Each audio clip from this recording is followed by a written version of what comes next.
Alright guys, so now I wanted to try something interesting that I haven't really done on this vlogging channel. And I've been seeing it in various places online. I've seen other YouTubers do this and I figured, hey, I think I want to try this too. So, Mabuhay Squad, this thing that I would like to try and do for you here on this channel in these vlogs is... Hey guys, welcome to my daily vlogs. Please subscribe. Reacting to your assumptions. Yes, guys, I've been wanting to do this because I've seen several YouTubers do this. They react to assumptions from their followers. So, Mabuhay Squad, first of all, if you're new to the channel, welcome to the daily vlogs. My name is Mikey Bustos. Be sure to hit the like button if you enjoyed this vlog and hit the subscribe button. Join the Mabuhay Squad. We will be your daily dose of positive vibes online. Yes, we're a fun community here, so please join us. Feel free. Sit down. We all know what happens when you assume in life, right? It makes an ass of you and me, as they say. So I wanted to clear the air. I wanted to confirm or not confirm any assumptions that you guys might have. So I posted on my community tab here on the channel for you guys to send any assumptions you might have about myself, about my partner RJ, anything really, and then I would address them, talk about them, confirm them, or deny them. All right guys, so let's get started. Here, let's see. Someone says, I assume that RJ holds the money and Mikey has to ask him to spend it. Okay, so first of all, the way RJ and I operate is before either of us spend on anything major, we ask each other's, not permission, but we just let the other person know, like, hey, I'm going to buy this really expensive brand of fridge like next week. For the major purchases, we just let each other know, we get each other's opinion, because in terms of spending, RJ and I, we just kind of share everything. It's like an understood, unwritten rule that what's mine is his and what's his is mine. So like we don't really keep track of who's spending on what, who pays what, like what bill. We just kind of have like this pot of love. You know what I'm saying? And of course we work together also, like our business ventures. So yeah, it's like a collective thing when it comes to money. However, I do prefer that RJ manages our finances because first of all, he's better at math than I am. He's better at numbers. I'm more of like the creative side of all of our like projects, right? And RJ is more of the administrative side. So anything financial, RJ is like the best at. So I prefer that because if left to my own devices, I would have no money today. So yeah, that assumption is correct, but also incorrect. I assume that RJ has to be a very patient person to always have to put up with your antics. RJ is smiling. Is it true you have to be patient to put up with my ways? RJ says yes. I mean, I gotta be patient too. Trust me. Y'all don't know. Love is like, it really requires patience, guys. Like, to the point where you choose your battles. Before, when RJ and I first started dating, we would have lovers' quarrels over like small things that really didn't matter in the end. And like, by the time you reach like year 8, like RJ and I are at now, it's like, whatever. Like, it doesn't even matter. The things that used to matter don't matter anymore. And we value peace. And we've learned to be more patient with each other, right? Forgiveness is the secret to a long-term relationship. So yes, that assumption is correct. Let's see what else. I assume that you both can't imagine yourself being with someone else. Wait, RJ, is that true? Yes. It better be true.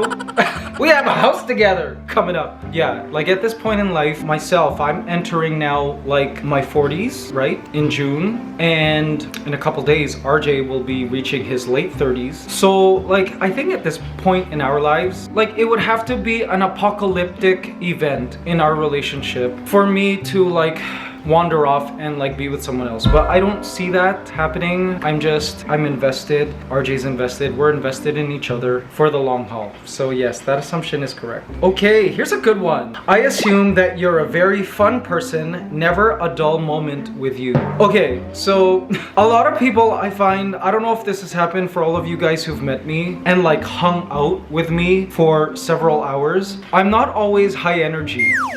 Like when the cameras are on, yes, like I'm very high energy, but then after a while, I go into energy preservation mode, if that makes sense. And I kind of just like, I don't talk. Sometimes I'm afraid that like people will meet me in real life and they'll find that I'm a very boring person in real life. And that's the truth. So I don't know, never a dull moment. I say that's false, because I would say like 70 to 60% of the time there's a dull moment. But I mean, I always try to chase the fun. So I don't know. I don't know the answer to that. RJ, is it true there's never a dull moment? We're pretty quiet through most of the day. and we're silent while we're working and stuff. So yeah, there is a dull moment. All right, next. I assume that Mikey is OCD about cleanliness, about his person, and showers sometimes more than once daily. Okay, so I go through seasons where I am super duper concerned with my hygiene. So yeah, I will shower twice daily. I don't like going to sleep when I feel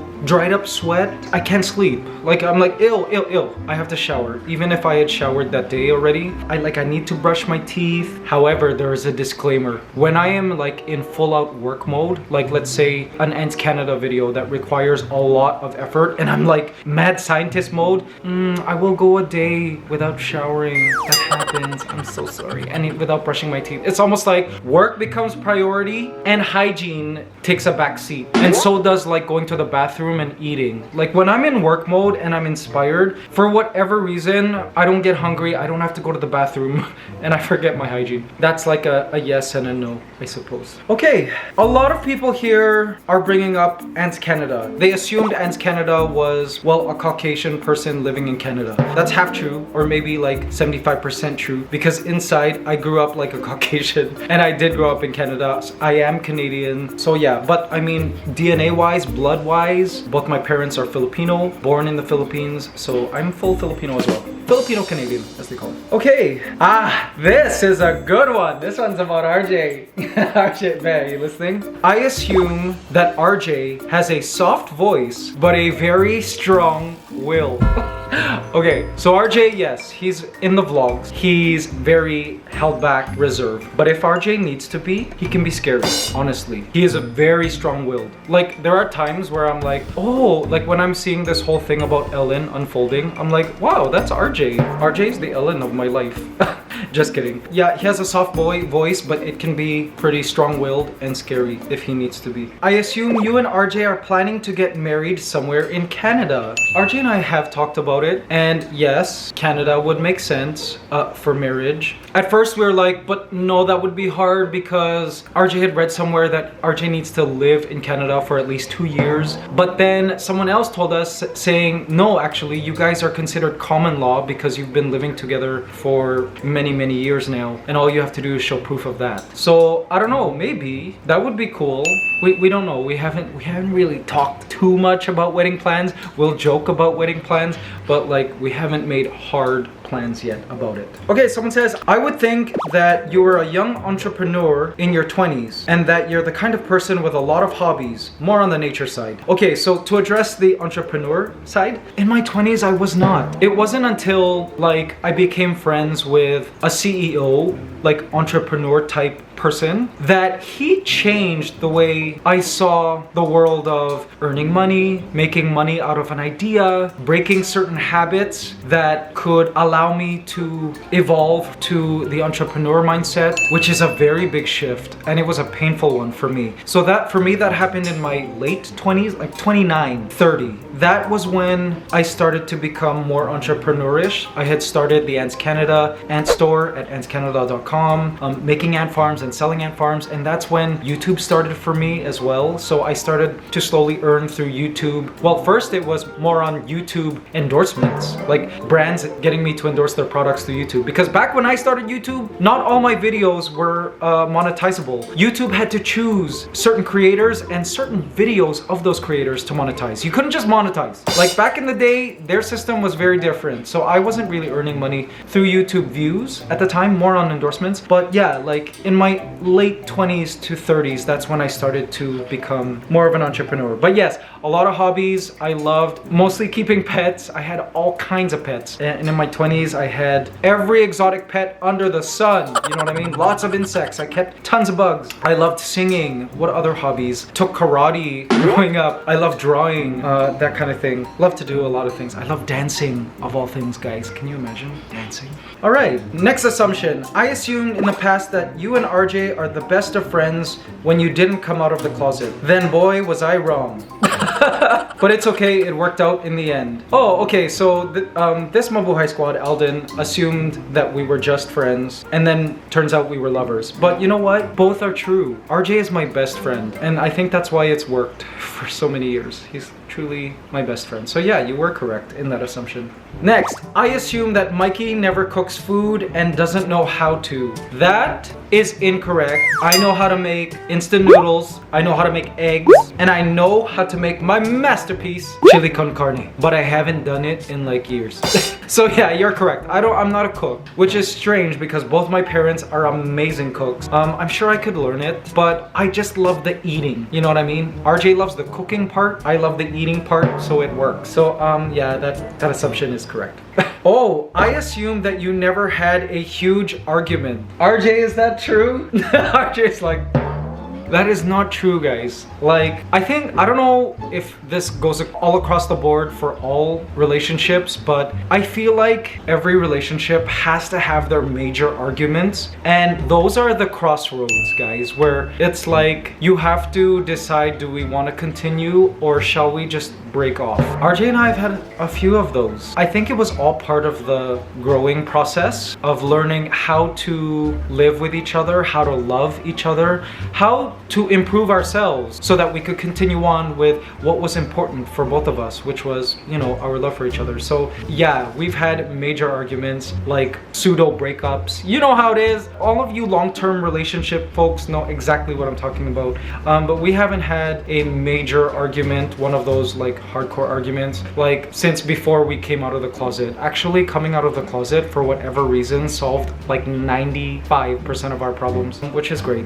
Nico says, I assume that RJ is more of a homebody while Mikey is like the adventurous one that goes out a lot. Okay, so that is half true. RJ definitely is a homebody, but so am I. RJ's a Pisces and I'm a Cancer. We love being at home. This is why we're spending so much money on our future home, because we're gonna spend a lot of time at home. However, RJ and I also do love going out, especially traveling. I personally love going to the bar. It's just my Canadian side now talking. Like, I used to go to the bar often. We love going out. RJ likes going out, but in moderation. But yeah, we both love traveling. We both love exploring adventures and that kind of thing. So it's half right. Evelyn says, I assume y'all make tons of money to be able to do the things you do. It depends what tons is, but we do have a lot of bills. Let's just put it that way. Not gonna talk about my money. My mom said, don't talk about your money. So that's all I'm gonna say about that. I assume it must be hard to face any problems with your pets after your experience with Ligaya. And even the smallest issue with Cypher makes you very worried. I assume you do a lot of meditation and self-introspection while RJ solves a lot of his problems through shopping. He goes on to say, huge respect for you and him. You are my biggest inspirations. Oh, thank you. Yeah, it was hard. I mean, I've had many pets in my life, right? And somehow growing up, I've accepted that death is part of the journey. Well, we raised some bunnies, and then in the end, my mom ended up killing them and we ate them in like a meal. Same with our chickens. So, you know, I think I was desensitized to the death thing a long time ago. However, with Ligaya, it was very strange because when she passed away, wow, like heavy sobbing. I mean, you guys saw, it took a long time for RJ and I to get over the grieving of Ligaya. So, like, yes, there's been a post-trauma because of Ligaya's passing away. Whenever like things happen to Cypher, like for example this recovery from his surgery, where I felt like, oh my gosh, like there's a voice in my head saying this is Ligaya all over again. Yeah, it freaks me out, you know, obviously. So I try to like stay calm. RJ is more calm than I am. So I go to RJ for comfort in times when I get scared for the health of my pets. Anyways, that's that. Someone says, I assume that RJ doesn't want his family in the videos because he never talks of them, specifically his parents, since we've met his sisters. Mikey's parents are always present or mentioned. They are definitely not shy. I love the vlogs and watch daily. First of all, RJ's family has been featured in the vlogs before. They've been very kind enough for us to vlog. However, you also gotta understand, so my family has been exposed to the whole limelight, public eye thing since I was in my 20s. So for a long time now, they've been used to cameras being at them. They're okay and have accepted being in the public eye. So they're okay with me like talking most of their business, showing our family home, their life. However, RJ's family is a little different. For those of you who are from the Philippines, you might be able to understand. They are very simple. They're from the countryside, from Pangasinan. You know, they're very humble and just a different thing. You know what I mean? So when I vlog RJ's family, I'm very respectful of that because I actually haven't had that conversation with them. Like, Tito, Tita, is it okay if I can vlog and like talk? You know what I mean? They're very simple, private, and it's a different thing. RJ prefers I don't talk about RJ's family too much in the vlogs. And so I respect that. And that's why. I assume Mikey shaves his legs. That is 100% false. Look, I have no hair on my legs, you see? I don't know why. I've tried to grow hair. I wish I could be more hairy. I wish I could grow a goatee. Guys, I shave my mustache once a week. RJ has to shave every other day for whatever reason. So no, I don't shave my legs. I assume we would all be great friends. I assume that too. If you're a Mabuhay squad and you've been watching this long, it kind of means that we're on the same wavelength at some point. Like we vibe somehow. I don't know, birds of a feather flock together, right? Or somehow there's a common thread between us and you guys on the other side. Yeah, I think we would be great friends. I assume RJ is not active with Apple Drive because he wants to focus more on other things, like the farmhouse and family life with you. Okay, about that, for those of you who don't know, RJ has a non-profit organization called Apple Drive Project, where it's a health advocacy, where they do this like feeding for poor communities here in the Philippines and in other impoverished countries. And yes, RJ has had to stop the Apple Drive Project for the outreach events that he usually has in the communities because of COVID. You don't want a bunch of kids gathering around and like handing apples to these kids because of COVID, obviously. So RJ's humanitarian efforts have been now focused to more projects abroad, helping those in other countries, but also RJ and I are donating behind the scenes quietly. But yeah, also RJ's really busy too with our house and planning our future stuff. So yeah, that also is taking up time. I assume that you are planning to adopt a child. Yeah, RJ and I have talked about it. We've also talked about surrogacy. But we do know that once a child is in the picture, it's a whole new chapter of life. Like, we know, because a lot of our friends have children, that life changes. It's a different thing. All of you parents out there know exactly what I'm talking about. Trust me, I know. So yeah, we have lots of thinking to do. We're in no rush. And when the time is right, we will probably bring a child into the picture. All right, guys, that was a lot of fun. Thank you to everyone who sent in your assumptions. A lot of them were interesting, and a lot of you guys know us. So yeah, you were very correct. And I hope that clarifies any assumptions you guys might have and all of that. Be sure to leave any other assumptions or questions you might have in the comments. I love to hear them and clarify them. And yeah, now before we go, we have important business to take care of. Positive affirmation for Sunday, March the 7th. I am healthy, happy, and whole right now. There you go, guys. Say that, feel every word of it, internalize it, feel it in your heart, be grateful that it's true, and may it become true for you. I am healthy, happy, and whole right now.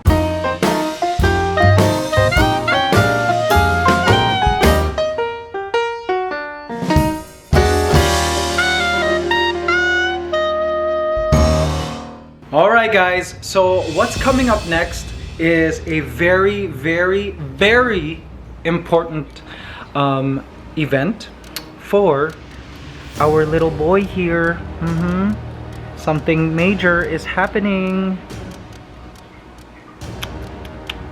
Mabuhay squad. What's happening for our little cipher here is